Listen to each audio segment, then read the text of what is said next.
করতে আসা সন্ত্রাসীরা কিভাবে যৌথ বাহিনী এবং আইনশৃঙ্খলা বাহিনী রুখে দেওয়া হবে তার একটি অস্থায়ী মহড়া চলতেছে বেঙ্গল ফাঁড়ি উচ্চ বিদ্যালয় মাঠে।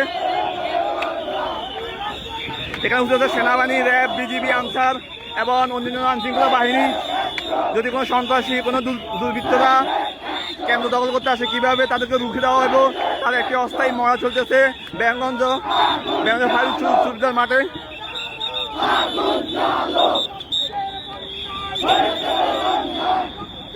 এখানে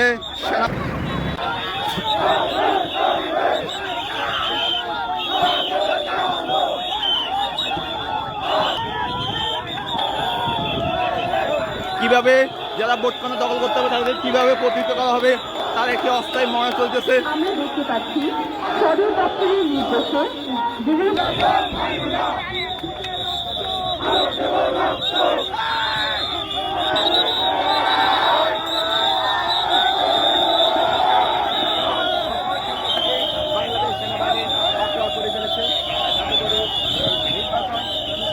এবং সুন্দর হয়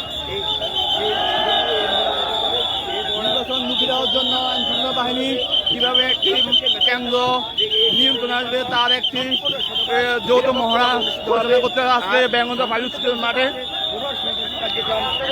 বেঙ্গল ফাঁড়ি উচ্চ মাঠে যদি কোনো দুর্বৃত্তরা বা কোনো সন্ত্রাসীরা কেন্দ্র দখল করতে আসে তাহলে কীভাবে রুখে দেওয়া হবে এই জন্য আইনশৃঙ্খলা বাহিনীর পক্ষ থেকে একটি অস্থায়ী মহড়া পরিচালনা করা হয় বেঙ্গল ফাঁড়ি উচ্চ মাঠে।